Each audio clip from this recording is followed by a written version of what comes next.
In one dimension. Motion में distance और displacement के बारे में पढ़ना है, फिर स्पीड और वेलोसिटी के बारे में पढ़ेंगे। पहले मोशन में डिस्टेंस और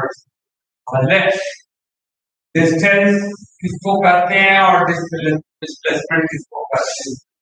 तो डिस्टेंस और डिस्प्लेसमेंट में एक बेसिक डिफरेंस है कि स्पीड स्केलर है, सॉरी डिस्टेंस स्केलर है और डिस्प्लेसमेंट वेक्टर। उसी तरह स्पीड स्केलर है और वेलोसिटी वेक्टर। तो डिस्टेंस को कैसे, आप कल थोड़ा सा याद दिला देता हूं। डिस्टेंस एक स्केलर क्वांटिटी है, तो मान लो 50 किलोमीटर या 50 मीटर, जो भी यूनिट देना चाहोगे। लेकिन डिस्प्लेसमेंट को यदि आपको लिखना होगा तो 50 किलोमीटर के साथ डायरेक्शन भी देना पड़ेगा, टुवर्ड्स या ड्यू, नॉर्थ या ईस्ट या फिर वेस्ट। हाँ, डायरेक्शन को कोई भी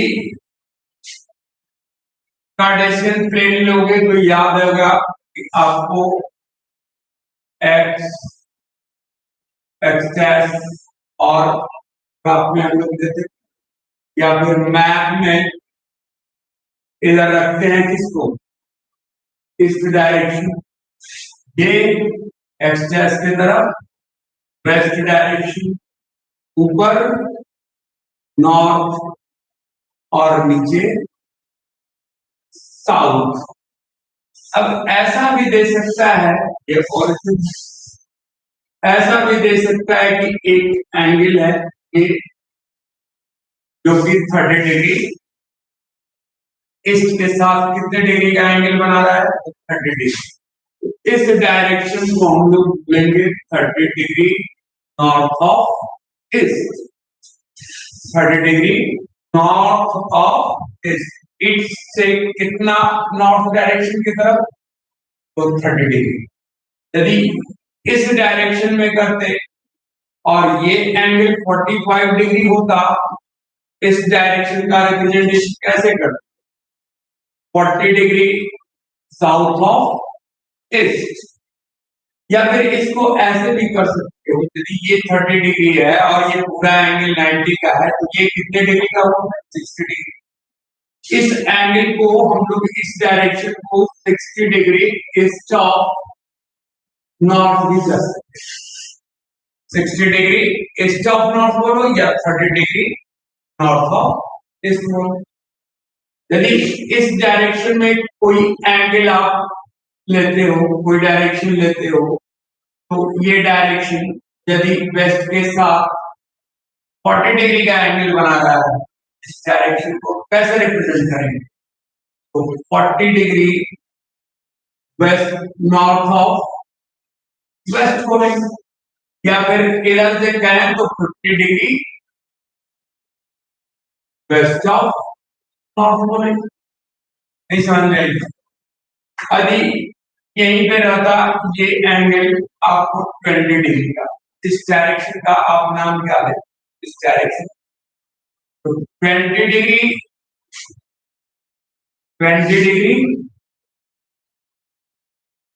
साउथ ऑफ वेस्ट, या फिर इधर से यदि कंसीडर करें तो ये कितने डिग्री का हो जाएगा, पूरा एंगल 90 का, तो 90 में 20 सब्ट्रैक्ट करो, इधर वाला एंगल 70 डिग्री का होगा, तो इसको हम लोग 70 डिग्री वेस्ट ऑफ साउथ। ये तरीका है एंगल्स को, डायरेक्शन को रिप्रेजेंट करने का। तो डायरेक्शन या डिस्प्लेसमेंट में भले ही आपको डायरेक्शन नहीं दिया हुआ हो या फिर दिया हुआ होना तो चाहिए, ये देखा जाए तो इनके साथ डायरेक्शन होना चाहिए, लेकिन उसमें देखिएगा कि कभी कभी सिर्फ मैग्नीट्यूड दे देता है, डायरेक्शन नहीं देता है। तो डिस्प्लेसमेंट यदि होगा तो डायरेक्शन होना चाहिए। लेकिन डिस्टेंस में डायरेक्शन की जरूरत नहीं है, इसलिए हम लोग डिस्टेंस को स्केलर मानते हैं जबकि वेक्टर क्वांटिटी। और यूनिट देखिए, डिस्टेंस तो दिया हो या डिस्प्लेसमेंट, दोनों का ऐसा यूनिट क्या होगा? मीटर। ऐसा यूनिट मीटर। वैसे हम लोग किलोमीटर में भी मेजर करते हैं,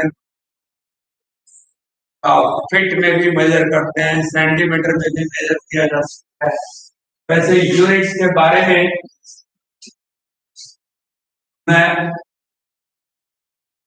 क्लियर करूंगा, थोड़ा सा इसको देख लिया जाए। जनरली देख लो, हम लोग डिस्टेंस और डिस्प्लेसमेंट स्टार्ट करने के पहले यूनिट्स के बारे में देख। एसआई यूनिट या इसी को एमकेएस भी कहा जाता है, और एक सीजीएस यूनिट का सीजीएस यूनिट। सीजीएस यूनिट यानी एम रिप्रेजेंट कर रहा है मीटर को, लेंथ मीटर में, के किसको रिप्रेजेंट कर रहा है? केजी, और एस किसको रिप्रेजेंट कर रहा है? Time, second.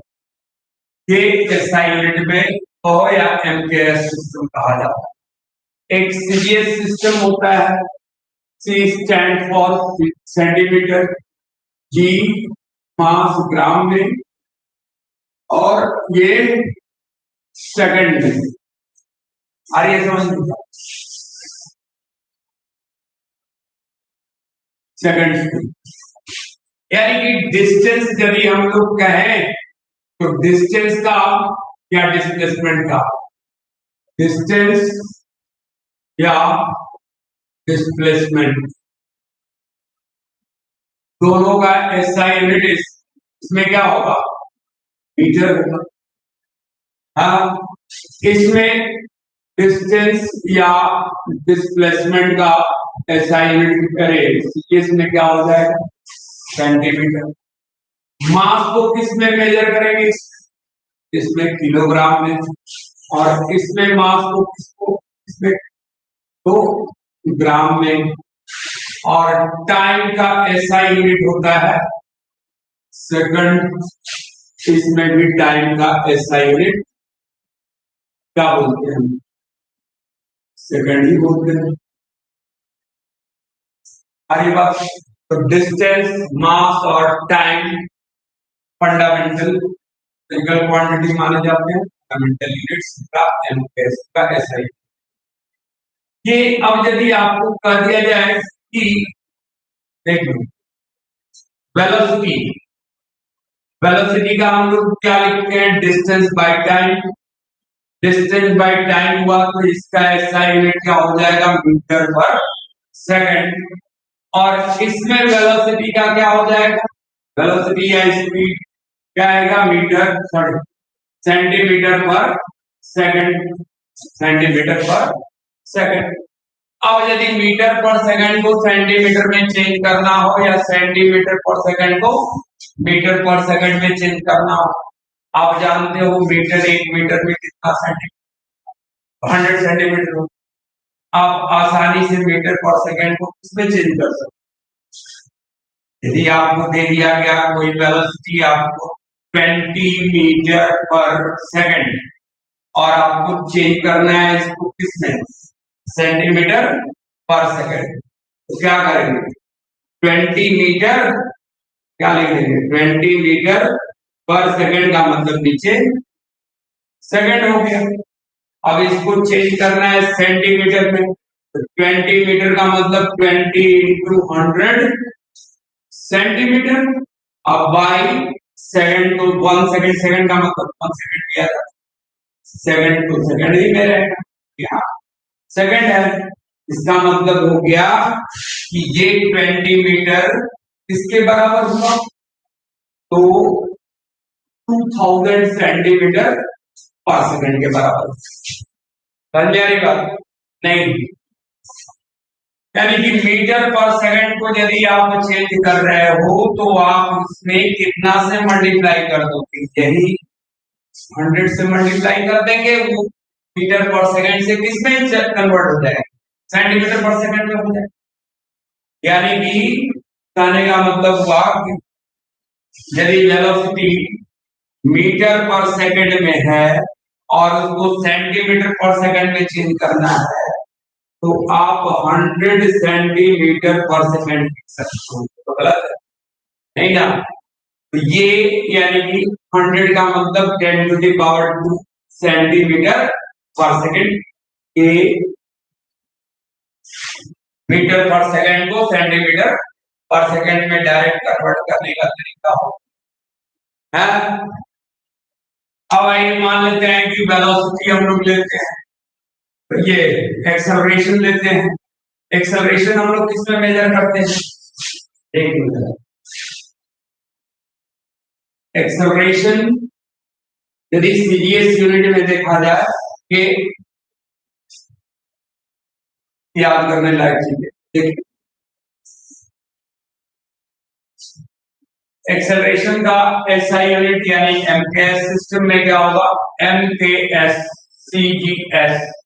एमकेएस सिस्टम से सीजीएस सिस्टम में एक्सेलरेशन चेंज कर रहे हैं। एक्सेलरेशन का यूनिट होता है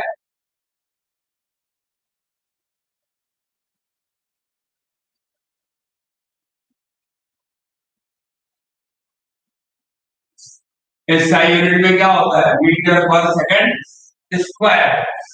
और इसमें क्या हो जाएगा, एक्सेलरेशन का एसआई यूनिट सीजीएस में हो जाएगा सेंटीमीटर पर सेकंड स्क्वायर। अब जरा इसके लिए यदि मीटर पर सेकंड को सेंटीमीटर पर सेकंड स्क्वायर में चेंज करना है तो आप एक्सेलरेशन यहाँ पर क्या है, मीटर पर सेकंड स्क्वायर। नीचे वाला डिनोमिनेटर तो सेम ही है, अंतर किसमें है, तो सेंटीमीटर में। यानी कि 100 एक मीटर को हम लोग क्या लिख सकते हैं, 100 सेंटीमीटर लिख सकते हैं। 1 मीटर बाई 1 पर सेकंड स्क्वायर, तो यहाँ पर 100 सेंटीमीटर बाई 1 सेंटीमीटर स्क्वायर।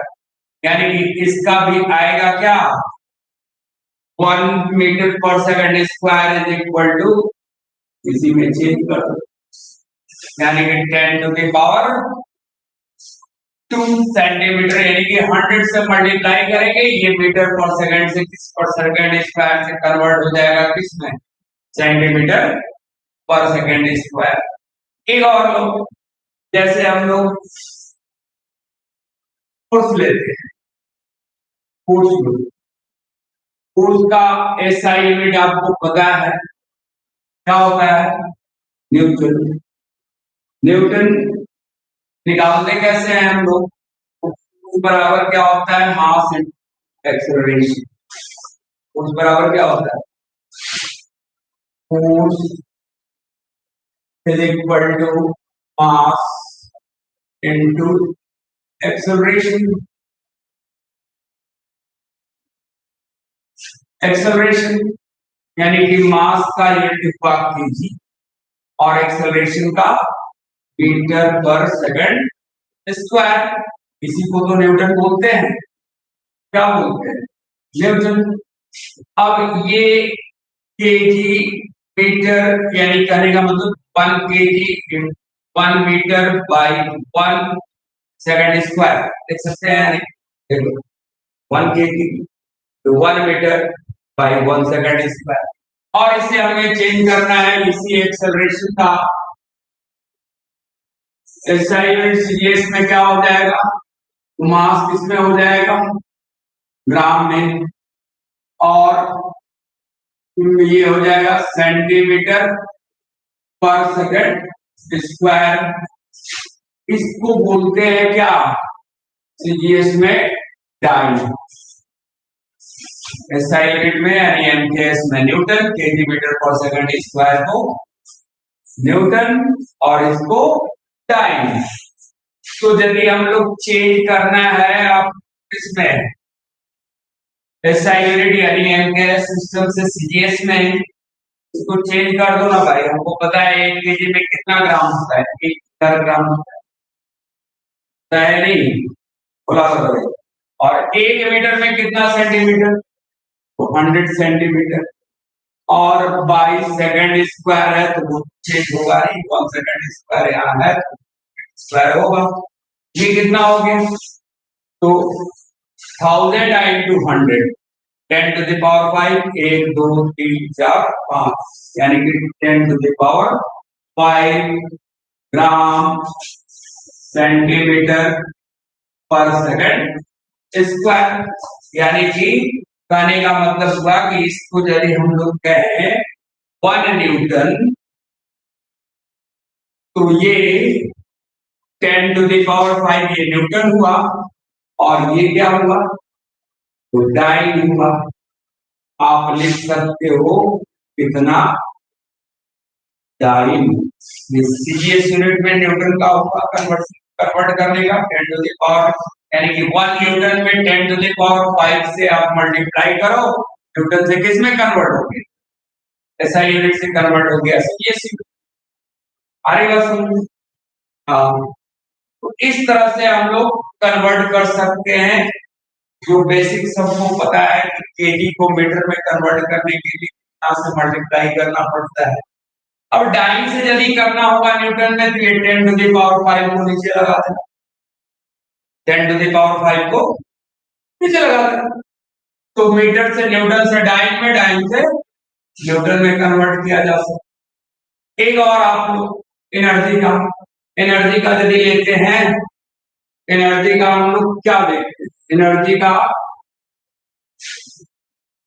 या वर्क डन या एनर्जी एक ही चीज है, दोनों का ऐसा यूनिट सेम ही होता है। यदि वर्क डन का आप लेते हो, वर्क डन का हम लोग लेते थे into displacement, S displacement, F force. यहाँ एस सेकंड नहीं है, डिस्प्लेसमेंट है, तो इसका एसआई यूनिट लिखते थे newton metre, newton into metre, newton metre पढ़ा जाएगा। और यही यदि सीजीएस में ये कैसे आएगा, तो जरा सा देखना पड़ेगा।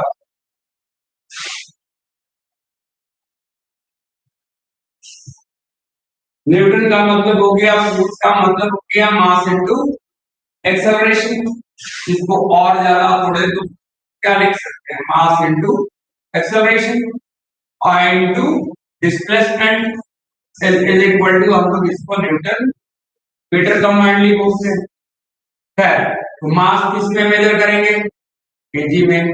एक्सेलरेशन का यूनिट क्या? मीटर पर second square, second square S second square into ये डिस्प्लेसमेंट केजी मीटर, मीटर पर सेकंड स्क्वायर, और डिस्प्लेसमेंट का यूनिट क्या हो जाएगा? मीटर।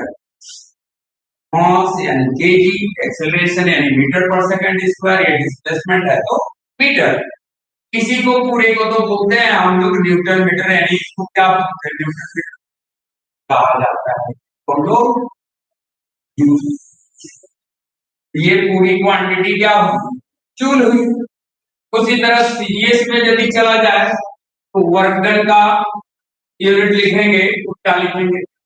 मास इनटू एक्सेलरेशन इनटू डिस्प्लेसमेंट। तो मास का हो गया ग्राम, एक्सेलरेशन मीटर पर सेकंड स्क्वायर के बजाय सेंटीमीटर पर सेकंड स्क्वायर हो जाएगा, डिस्प्लेसमेंट फिर सेंटीमीटर। अरे बात सुनो, इसको हम लोग कंबाइंडली अर्ग बोलते हैं। अर्ग,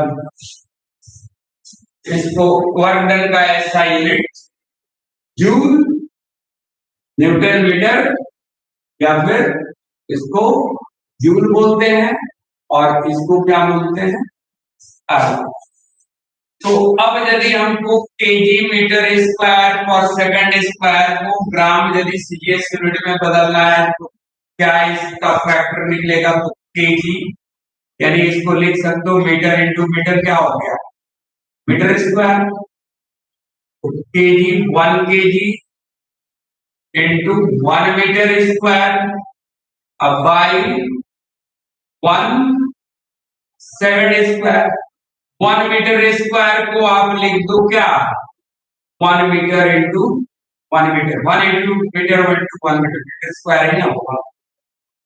देखो 1 केजी को लिख सकते हैं 1000 ग्राम। 1 मीटर को क्या लिख सकते हैं 100 सेंटीमीटर। मास को यानी कि केजी को ग्राम में, मीटर सेंटीमीटर में और सेकंड को सेकंड में भी। तो 100 सेंटीमीटर इंटू 100 सेंटीमीटर यानी कहने का मतलब हो गया, और बाई सेकंड को सेम ही रहेगा। तो यहाँ पे क्या आ गया, इसको सॉल्व करोगे आप तो 1000 इंटू 100 कितने जीरो हो गए, 3 जीरो जहां 3 तो 5 और 7 यानी कि 10 to the power 7 gram centimetre square पर सेकंड स्क्वायर। यानी इसको हम लोग बोलते हैं क्या, जूल, यानी 1 joule is equal to 10 to the power 7 erg. इसको क्या बोलते हैं अर्ग, कितना erg. 1 joule is equal to 10 to the power 7 erg. ये एक यूनिट से दूसरे यूनिट में कन्वर्ट करने का ये कन्वर्जन फैक्टर है। 10 टू द पावर 7 है 1 जूल में 10 टू द पावर 7 से मल्टीप्लाई करो, इसमें कन्वर्ट हो गया। अर्ग में 5 जूल यदि आपको लिख दिया कि 5 बराबर कितना है, जैसे 5 into 10 to the power 7 erg. ये कन्वर्ट हो गया किसमें, एसआई यूनिट से। और फोर्स को कन्वर्ट करना था तो कितना से मल्टीप्लाई करना पड़ेगा, न्यूटन से डाइन में कन्वर्ट करना है, यानी एम्पियर से सीजीएस में कन्वर्ट करना है। कितना से मल्टीप्लाई करना पड़ेगा, 10 टू द पावर 5। ये हुआ। चलिए डेरिवेशन एक बार दोबारा वीडियो पॉज करके देखिएगा, समझ में आएगा। उससे भी नहीं तसल्ली हो तो दोबारा एक बार हम करिएगा, दोबारा करते।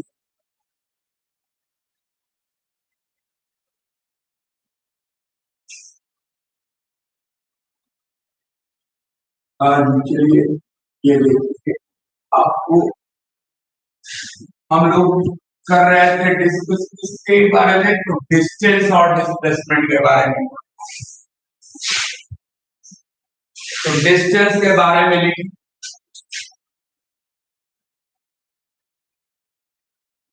डिस्टेंस बोलेंगे क्या, distance is the length of total length of the path covered by a particle between final and initial point।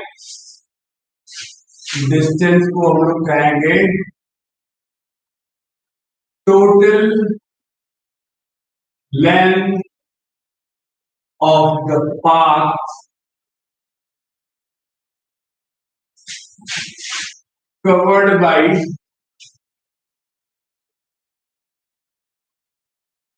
particle between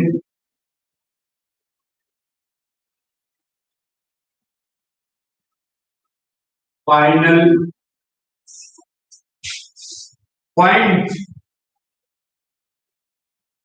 point and initial point, या final position and initial position भी लिख सकते। It's SI unit is metre, लेकिन distance बहुत ज्यादा हो तो उसको हम लोग किलोमीटर में भी मेजर करते हैं। डिस्टेंस यदि छोटा हो तो सेंटीमीटर में भी, लेकिन एसआई यूनिट इसका मीटर है। And it's scalar quantity. कैसी quantity, scalar quantity. Scalar quantity होने का मतलब कि दिमाग में बात आनी चाहिए क्या, इसमें मैग्नीट्यूड तो होगा लेकिन डिस्प्लेसमेंट नहीं, अरे डायरेक्शन नहीं होगा। उसी तरह डिस्प्लेसमेंट को भी डिफाइन कर ही लेते हैं। डिस्प्लेसमेंट का मतलब क्या हुआ? डिस्प्लेसमेंट का मतलब हुआ शॉर्टेस्ट डिस्टेंस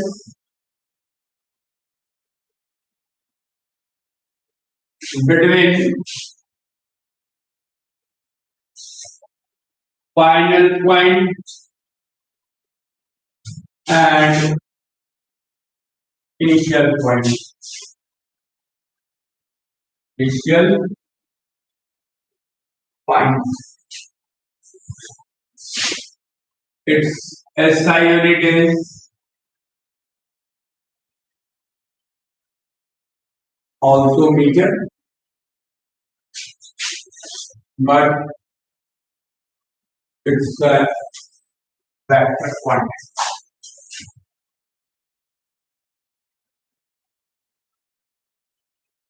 Vector quantity.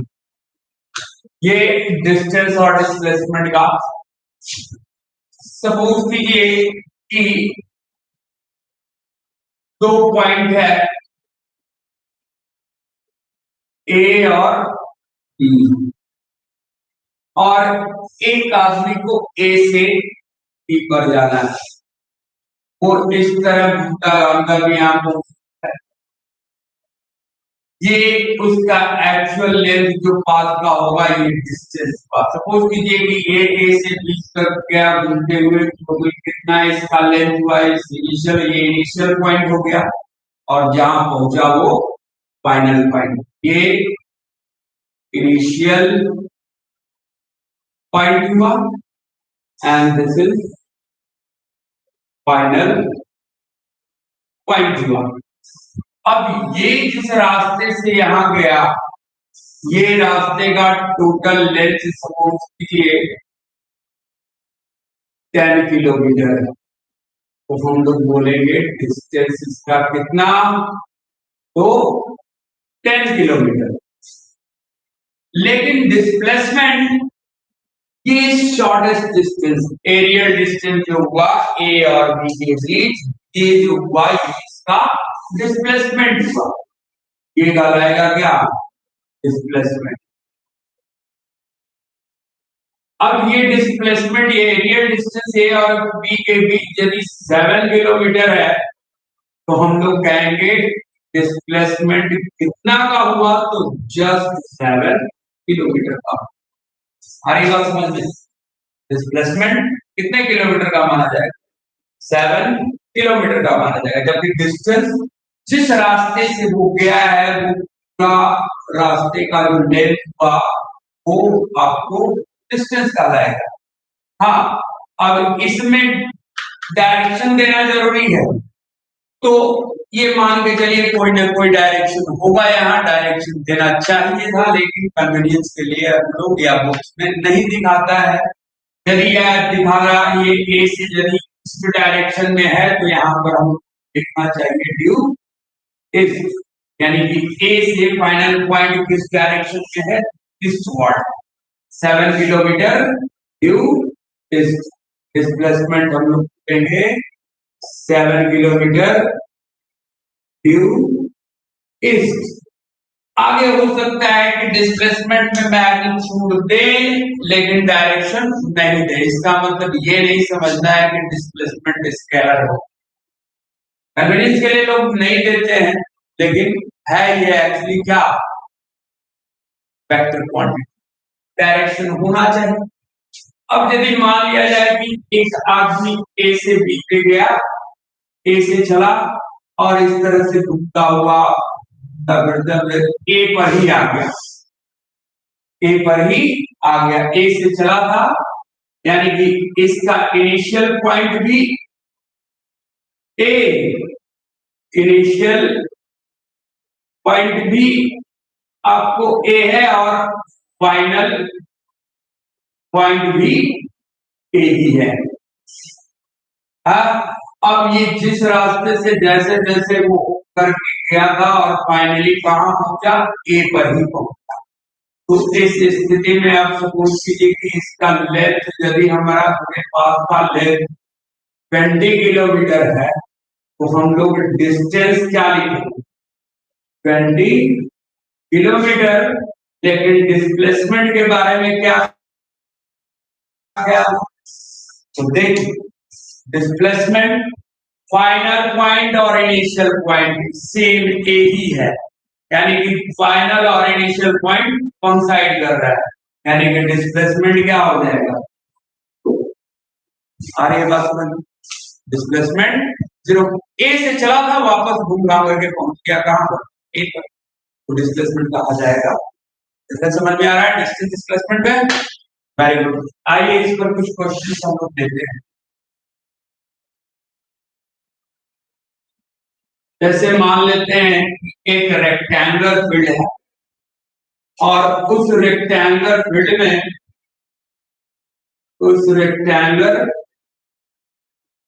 में का लेंथ और ब्रेथ दिया हुआ है। आपको ये एक रेक्टेंगुलर फील्ड है जिसका लेंथ 100 मीटर है और ब्रेथ 50 मीटर है। हम लोग इसका नाम दे देते हैं ए सी और डी। तो ऑब्वियसली ये रेक्टेंगुलर फील्ड है तो 100 मीटर ये 100 मीटर 50 मीटर होगा। अब यदि आपसे कहा जाए कि find the distance and displacement when a particle moves from A to B. A to B एक पार्टिकल A से B पे गया और आपको इसके लिए आपको डिस्टेंस भी निकालना है और डिस्प्लेसमेंट भी निकालना है। डिस्टेंस और डिस्प्लेसमेंट यदि निकालना है कोशिश कीजिए आपको।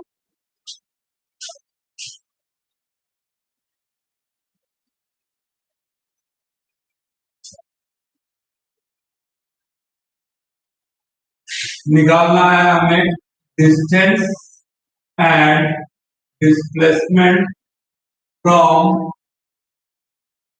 ए टू बी के लिए। ए टू बी के लिए यानी इनिशियल पॉइंट उसका ए हुआ, फाइनल पॉइंट बी हुआ, तो डिस्टेंस कितना हो जाएगा, इसका लेंथ तो 50 मीटर ही ना होगा, तो डिस्टेंस क्या लिखेंगे 50 मीटर। और डिस्प्लेसमेंट किधर रखेंगे वो भी 50 मीटर। शॉर्टेस्ट डिस्टेंस यानी वो एक लाइन ड्रॉ कर लो, फाइनल पॉइंट और इनिशियल पॉइंट के बीच एक स्ट्रेट लाइन ड्रॉ कीजिए। ये AB का जो लेंथ होगा वो डिस्प्लेसमेंट को बताएगा, तो डिस्प्लेसमेंट यहाँ कौन लाइन सेगमेंट AB हुआ और AB का लेंथ कितना है 50 मीटर। यहाँ पे डिस्टेंस और डिस्प्लेसमेंट सेम है। डिस्टेंस या डिस्प्लेसमेंट से हमेशा बड़ा होगा या उसके बराबर होगा। डिस्टेंस कभी भी डिस्प्लेसमेंट से कम नहीं हो सकता है।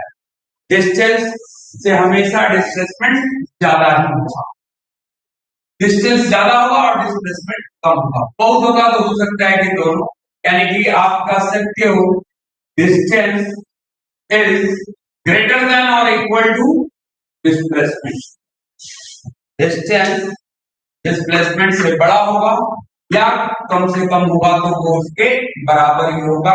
कभी डिस्टेंस डिस्प्लेसमेंट से कम नहीं हो सकता है। इसी में दूसरा क्वेश्चन हम लोग बनाते हैं कि find the distance and displacement from point A to C के लिए वाया B। सीधा नहीं गया है, वो गया है A से B, A से C पर गया है, इधर से होकर के पहले B गया फिर C पर गया, तो इसका इनिशियल पॉइंट इस पर क्या होता है A, फाइनल पॉइंट क्या होगा C। तो अभी यदि आप इसमें हम लोग डिस्प्लेसमेंट और डिस्टेंस निकाले, डिस्टेंस कितना हो गया ये 50 मीटर और प्लस 100 मीटर, यानी 50 प्लस 100 कितना मीटर हो जाएगा? 150 मीटर हो जाएगा, 150 मीटर। और यदि आपसे कहा जाए कि इसका डिस्प्लेसमेंट निकालो, तो डिस्प्लेसमेंट कितना निकालो? डिस्प्लेसमेंट आप पकड़िए फाइनल पॉइंट और इनिशियल पॉइंट और कुछ स्ट्रेट लाइन से ज्वाइन कर, तो डिस्प्लेसमेंट हुआ line segment AC.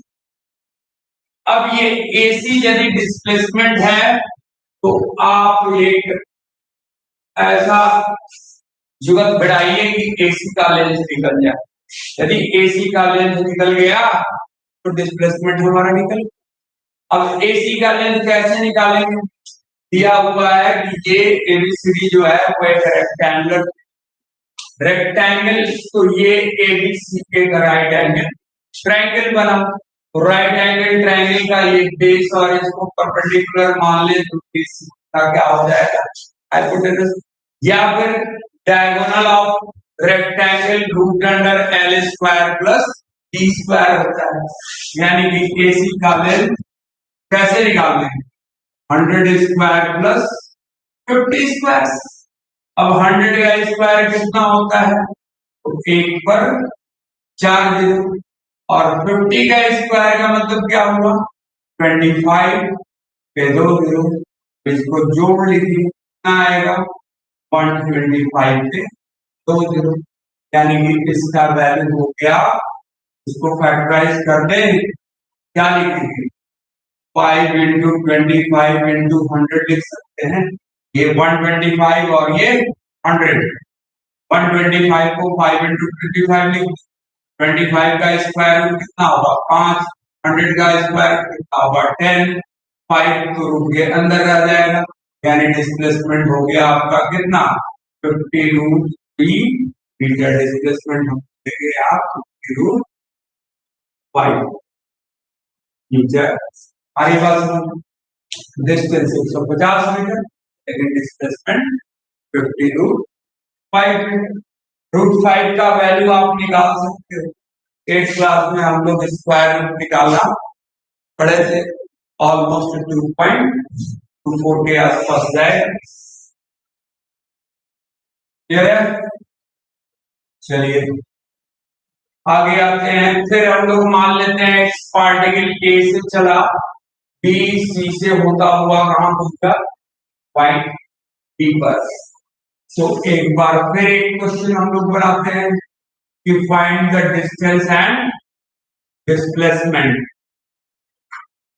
if a particle moves from A to D via A to particle moves from A to B via B and C। via B and C देने का मतलब हुआ कि A से चला B पर गया, B से C पे गया, C से फिर वापस D पर आया, यानी इनिशियल पॉइंट तो A हुआ और फाइनल पॉइंट D।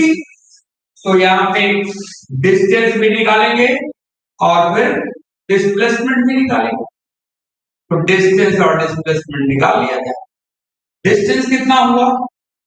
ए B 50 metre, B C 100 metre, फिर से डी 50 मीटर, टोटल कितना हो गया? तो डिस्टेंस हो जाएगा 50 प्लस 100 प्लस 50, यानी कि 200 मीटर। वो टोटल डिस्प्लेसमेंट यहाँ क्या मिला? 200 मीटर का डिस्टेंस मिला, 200 मीटर का। डिस्प्लेसमेंट निकालो, तो डिस्प्लेसमेंट निकालना है तो आपको पकड़ना चाहिए क्या? Shortest distance. कौन सा line segment? Initial point, final point, दोनों के बीच लाइन ड्रॉ करो, लाइन सेगमेंट एडी मिलेगा, और यही एडी आपका क्या हो जाएगा? डिस्प्लेसमेंट। तो यहाँ पर डिस्प्लेसमेंट को कौन सा लाइन सेगमेंट से शो करेगा? एडी, ए इनिशियल पॉइंट और डी फाइनल पॉइंट। अब एडी का लेंथ आप कैसे निकालोगे? एडी का लेंथ तो मालूम है, रेक्टेंगल का ऑपोजिट साइड इक्वल होता है तो बीसी और एडी बराबर होते हैं। लेंथ के कारण ये क्या कितना? 100 मीटर। क्लियर है? अब ये एक और लो, Fourth, find the displacement and distance if a particle moves from A to A. Distance and displacement calculate करना है if a particle moves from A to A via B, C and D. A से चला B पे गया, B से C पे, C से D और D से फिर वापस। अभी डिस्टेंस कितना हो जाएगा भाई?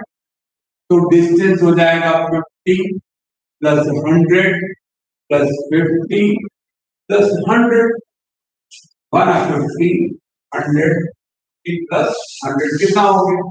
ये हो जाएगा 100 प्लस 100 200 और ये हो गया आपको 300 मीटर। लेकिन डिस्प्लेसमेंट तो जीरो होगा। क्यों?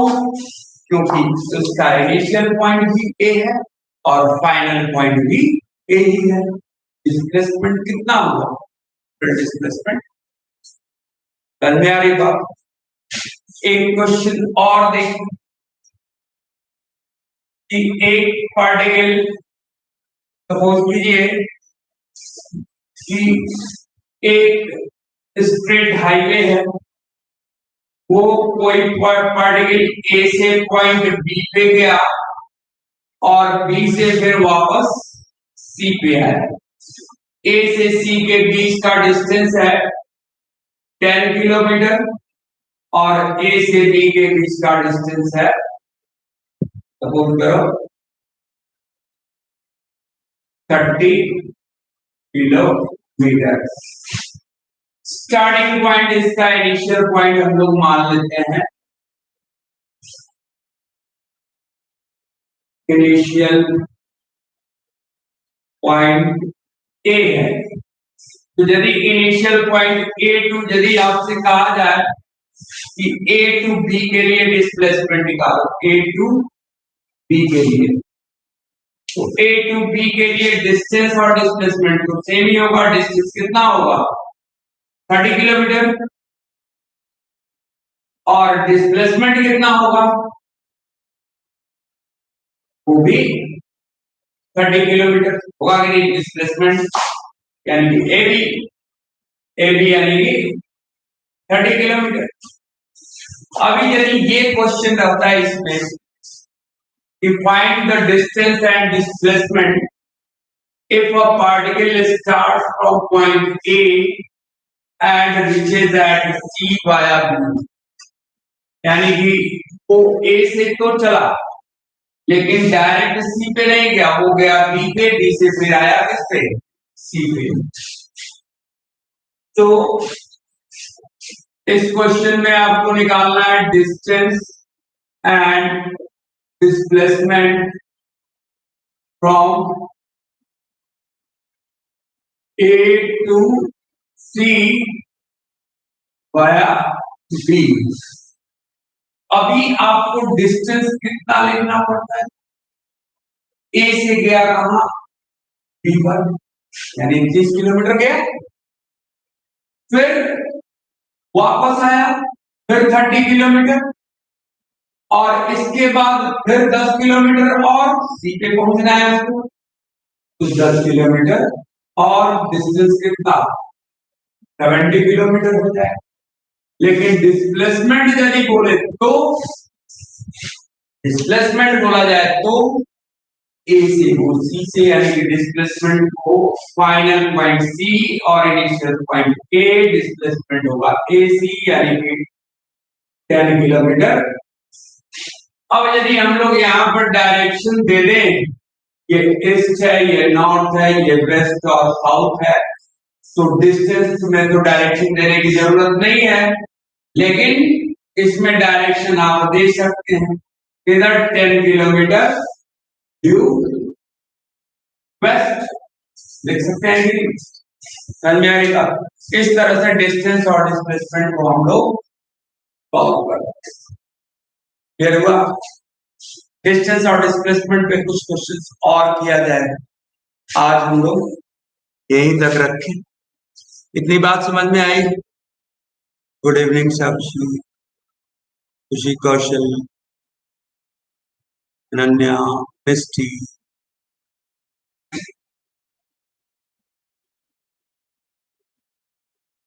डिस्प्लेसमेंट 10 किलोमीटर, हाँ गुड, रिस्पॉन्स मिल रहा है। ठीक है, कल फिर मिलते हैं, इसमें थोड़ा और क्वेश्चंस वगैरह सॉल्व किया जाएगा। Thank you for watching my video.